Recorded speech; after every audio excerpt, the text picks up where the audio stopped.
ਤੁਸੀਂ ਦੇਖ ਰਹੇ ਹੋ ਜੀ ਸਾਡਾ ਟੀਵੀ TF ਪੰਜਾਬੀ ਟੀਵੀ। ਅੱਛਾ, ਅੱਜ ਅਸੀਂ ਇੱਕ ਨਵੇਂ ਮੌਜੂ ਨਾਲ ਨਵੀਂ ਵੀਡੀਓ ਨਾਲ ਤੁਹਾਡੇ ਸਾਹਮਣੇ ਹਾਜ਼ਰ ਹੋਏ ਹਾਂ। ਮੈਂ ਜੀ ਤੁਹਾਡਾ ਆਪਣਾ ਤੁਫੈਲ ਡੋਗਰ। मैं जनाब मोहम्मद फुरकान मुनीर जी। ਅੱਜ ਹਫਤਾ ਆਪਣੇ ਕੋਲ ਮੌਜੂ ਔਰਤ ਮਾਰਚ ਤੇ ਹੈ, ਜਿਹੜੇ ਤਹਿਰੀਕ ਚੱਲ ਰਹੀ ਹੈ ਔਰਤ ਮਾਰਚ ਦੀ। ਨਾਜ਼ਰੀਨ, ਅਸੀਂ ਇਸ ਮੌਜੂ ਤੇ ਅੱਜ ਕੋਈ ਗੱਲਬਾਤ ਕਰਨ ਆਏ ਹਾਂ। ਇਹ ਪਿਛਲੇ ਕੁਝ ਸਾਲਾਂ ਤੋਂ ਤਹਿਰੀਕ ਚੱਲ ਰਹੀ ਹੈ ਔਰ ਇਹ ਦਿਨ ਬ ਦਿਨ ਬਲਕਿ ਹਰ ਸਾਲ ਦੀ ਪਿਛਲੇ ਸਾਲ ਦੀ ਨਿਸਬਤ ਅਗਲੇ ਸਾਲ ਇਹ ਥੋੜੇ ਜ਼ੋਰ ਪਕੜ ਰਹੀ ਹੈ। ਤੇ ਇਹ ਹਫਤਾ ਤੁਹਾਡੇ ਖਿਆਲ ਦੇ ਵਿੱਚ ਕੀ ਮਾਮਲਾ ਹੈ? ਕੀ ਔਰਤ ਮਾਰਚ ਹੈ? ਕੀ ਔਰਤਾਂ ਜਿਹੜੀਆਂ ਨਿਕਲੀਆਂ ਹੁੰਦੀਆਂ ਨੇ ਕੀ ਚਾਹੁੰਦੀਆਂ ਨੇ? ਕਿੰਦੇ ਇਹ ਕਿਸ ਚੱਕਰ 'ਚ ਨੇ? ਕਿਹੜੇ ਹਕੂਕ ਮੰਗ रही हैं? असल तुफैल भाई बेपर्दा जो नजर आई चंद बीबियां, अकबर गैरत कौमी से जमीन में गड़ गया, पूछा जो इनसे आपका पर्दा कहाँ गया, कहने लगी अकल पे मर्दों की पड़ गया। तुफैल भाई तुसी इन्हां दे स्लोगन देखे ने?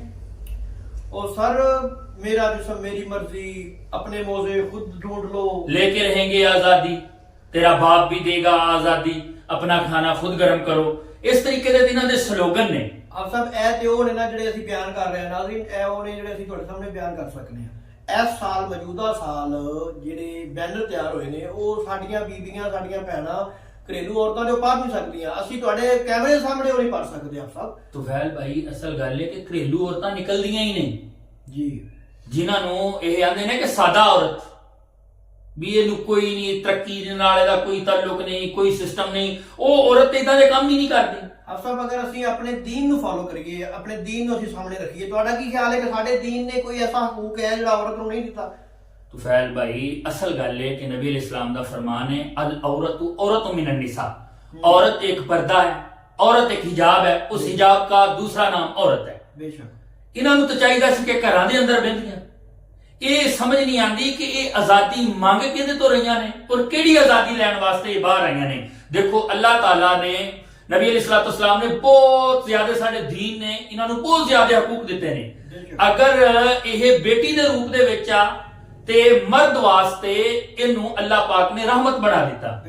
ਅਗਰ ਇਹ ਬੀਵੀ ਦੇ ਰੂਪ ਦੇ ਵਿੱਚ ਆ ਤੇ ਇਹ ਗੈਰਤ ਬਣ ਗਈ ਹੈ। ਅਗਰ ਇਹ ਮਾਂ ਦੇ ਰੂਪ ਦੇ ਵਿੱਚ ਆ ਤੇ ਅੱਲਾਹ ਪਾਕ ਨੇ ਇਹਦੇ ਕਦਮਾਂ ਦੇ ਥੱਲੇ ਜੰਨਤ ਰੱਖ ਦਿੱਤੀ ਹੈ। ਇਹ ਨਿਕਲੀਆਂ ਕਿਹਦੇ ਖਿਲਾਫ ਨੇ? ਮਰਦ ਦੇ ਖਿਲਾਫ ਨੇ। ਅਸਲ ਗੱਲ ਇਹ ਆ ਕਿ ਮਰਦ ਦੀ ਪੈਦਾਇਸ਼ ਕਿਤੋਂ ਹੋਈ ਹੈ? ਇੱਕ ਔਰਤ ਨੇ ਮਰਦ ਨੂੰ ਪੈਦਾ ਕੀਤਾ। ਇੱਕ ਔਰਤ ਨੇ ਮਰਦ ਨੂੰ ਪੈਦਾ ਕੀਤਾ ਹੈ ਤੇ ਫਿਰ ਉਹਦੇ ਖਿਲਾਫ ਹੀ ਫਿਰ ਲਾਨਤ ਉਸ ਔਰਤ ਤੇ ਨਹੀਂ ਜਿਹੜੀ ਬਾਹਰ ਨਿਕਲ ਕੇ ਹਕੂਕ ਮੰਗ ਰਹੀ ਹੈ। ਉਹ ਇੱਕ ਐਸਾ ਮਰਦ ਹੀ ਨਹੀਂ ਪੈਦਾ ਕਰ ਸਕੀ ਕਿ ਜਿਹੜੀ ਉਹਨਾਂ ਨੂੰ ਇੱਜ਼ਤ ਦੇ ਸਕੇ। क्या बात है, आप साहब ने बड़ी बड़ी गल कर दी है। मतलब औरत ही मर्द ਨੂੰ जन्म देने वाली है और ਉਸੇ ਮਰਦ ਕੋਲੋਂ ਹਕੂਕ ਲੈਣ ਨਿਕਲੀ ਹੈ। ਇਹਦਾ ਮਤਲਬ ਕੀ ਹੈ ਕਿ ਉਹੀ ਔਰਤ ਆਪਣੇ ਜਿਹੜਾ मतलब ਉਹਨੇ ਮਰਦ ਜਨਮ ਦਿੱਤਾ ਹੈ ਜਿਹੜੇ ਮਰਦ ਨੂੰ, ਉਹਦੀ ਤਰਬੀਅਤ ਨਹੀਂ ਕਰ ਸਕੀ। असल गल तो फैल भाई दिल के फफोले जल उठे सीने के दाग से, इस घर को आग लग गई घर के चिराग से, चश्मे बारिश तो जरा देखने तो दो, ये जो चल रहा है घर कहीं मेरा ही घर ना हो। ਉਹਦੀ ਵਜ੍ਹਾ ਇਹ ਆ ਕਿ ਇਸਲਾਮ ਦੁਸ਼ਮਣ ਤਾਕਤਾਂ, ਤੁਸੀਂ ਇਹ ਸੋਚੋ ਇਹ ਜਿਹੜੀਆਂ ਚੰਦਕ ਔਰਤਾਂ, ਚੰਦਕ ਬੀਬੀਆਂ ਤੁਹਾਨੂੰ ਨਜ਼ਰ ਆਉਂਦੀਆਂ ਨੇ, ਇਹਨਾਂ ਦਾ ਕੋਈ 3-3 ਦਫਾ ਤਲਾਕ ਯਾਫਤਾ ਨਹੀਂ। ਬਿਲਕੁਲ। ਪਾਕਿਸਤਾਨ ਦੇ ਵਿੱਚ ਇਹਨਾਂ ਦੀ ਰਿਹਾਇਸ਼ ਕੋਈ ਨਹੀਂ, ਬਾਹਰੋਂ ਇਹਨਾਂ ਨੂੰ ਫੰਡਿੰਗ ਆਉਂਦੀ ਏ, ਇਹ ਆ ਕੇ ਪਾਕਿਸਤਾਨ ਦੇ ਵਿੱਚ ਆ ਕੇ ਤਮਾਸ਼ਾ ਲਾਉਂਦੀਆਂ ਨੇ। ਔਰ ਆਪ ਸਭ ਇਹਨਾਂ ਦੇ ਡਰੱਗਸ, ਇਹਨਾਂ ਦੇ ਸ਼ਰਾਬ, ਇਹਨਾਂ ਦੇ ਨਸ਼ੇ ਕੌਣ ਪੂਰੇ ਕਰ ਰਿਹਾ? ਇਹ ਸਾਰੇ मतलब ਜਿਹੜੀਆਂ ਔਰਤਾਂ ਵੀ ਨੇ ਸਾਰੇ ਨਸ਼ੇ ਵਾਲੀਆਂ ਨੇ। ਇਹ ਡਰੱਗਸ ਲੈਂਦੀਆਂ ਨੇ। ਇਹ मतलब ਇਹਨਾਂ ਦੀਆਂ ਸਾਡੇ ਕੋਲ ਵੀਡੀਓ ਮੌਜੂਦ ਨੇ। ਇਹ ਇਹਨਾਂ ਦੀ ਕੋਈ ਵੀ ਹਰਕਤ ਚੰਗੀ ਨਹੀਂ। ਇਹ ਤਹਿਰੀਕ ਇੱਕ ਇਸਲਾਮ ਦੁਸ਼ਮਣ ਤਹਿਰੀਕ ਹੈ ਜਿਹੜੀ ਕਿ ਦਿਨ ਬ ਦਿਨ ਜ਼ੋਰ ਪਕੜ ਰਹੀ ਹੈ। ਔਰ ਮੇਰਾ ਨਹੀਂ ਖਿਆਲ ਕਿ ਇਸਲਾਮ ਦੇ ਵਿੱਚ ਔਰਤ ਨੂੰ ਕਿਸੇ ਤਰੀਕੇ ਵੀ ਕੋਈ ਔਰਤ, ਇਸਲਾਮ ਨੇ ਔਰਤ ਦਾ ਇੱਥੋਂ ਤੱਕ ਜਿਹੜਾ ਨਾ ਹਯਾ ਕੀਤਾ ਹੈ, ਇੰਨੇ ਹਕੂਕ ਦਿੱਤੇ ਨੇ। ਤੁਫੈਲ ਭਾਈ ਨਬੀ अलैहिस्सलाम ਮਿਰਾਜ ਵਾਲੀ ਰਾਤ ਜਿਸ ਵੇਲੇ ਗਏ ਨੇ, ਵੇਖਿਆ ਹੈ ਕਿ ਇੱਕ ਔਰਤ ਜ਼ੁਬਾਨ ਦੇ ਬਲ ਲਟਕੀ ਹੋਈ ਹੈ। ਨਬੀ अलैहिस्सलाम ਨੇ ਜਿਬਰਾਈਲ ਦੇ ਕੋਲੋਂ ਪੁੱਛਿਆ ਵੀ ਇਹ ਕੀ ਮਾਮਲਾ ਹੈ, ਕੀ ਮਾਜਰਾ ਹੈ? ਤਾਂ ਜਿਬਰੀਲ अलैहिस्सलाम ਨੇ ਫਰਮਾਇਆ ਯਾ ਰਸੂਲ ਅੱਲਾਹ, ਇਹ ਉਹ ਔਰਤਾਂ ਹੈ ਜਿਹੜੀਆਂ ਜ਼ੁਬਾਨ ਦੇ ਬਲ ਲਟਕੀਆਂ ਹੋਈਆਂ ਨੇ, ਜਿਹੜੀਆਂ ਇਸ ਜ਼ੁਬਾਨ ਨਾਲ ਗੈਰ ਮਾਰਮ ਨਾਲ ਕਲਾਮ ਕਰਦੀਆਂ ਸਨ, ਗੈਰ ਮਾਰਮ ਮਰਦ ਦੇ ਨਾਲ ਕਲਾਮ ਕਰਦੀਆਂ ਸਨ। ਕੁਝ ਔਰਤਾਂ ਵਾਲਾਂ ਦੇ ਸਿਰ ਦੇ ਵਾਲਾਂ ਦੇ ਬਲ ਲਟਕੀਆਂ ਹੋਈਆਂ ਸੀ। ਨਬੀ अलैहिस्सलाम ਨੇ ਪੁੱਛਿਆ ਵੀ ਇਹ ਕੀ ਵਜ੍ਹਾ ਹੈ? जिबरील अमीन ने आख्या या रसूलुल्लाह सल्लल्लाहु अलैहि वसल्लम, ये ਉਹ ਔਰਤਾਂ ਨੇ ਜਿਹੜੀਆਂ ਗੈਰ ਮਾਰਮ ਮਰਦਾਂ ਦੇ ਸਾਹਮਣੇ ਸਿਰ ਤੋਂ ਦੁਪੱਟਾ ਉਤਾਰਦੀਆਂ ਸਨ।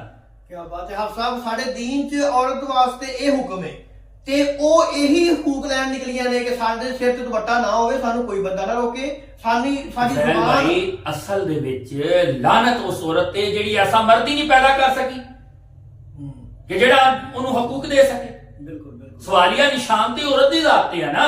ਬਿਲਕੁਲ ਬਿਲकुल ਅਗਰ ਇੱਕ ਮਰਦ ਜਰਾਇਮ ਕਰ ਰਿਹਾ ਹੈ ਤਾਂ ਉਹਦੀ ਵਜ੍ਹਾ ਕੀ ਹੈ? ਤੁਸੀਂ ਉਹਦੀ ਹਿਸਟਰੀ ਉਠਾਓ, ਪਤਾ ਚੱਲੇਗਾ ਔਰਤ ਹੈ।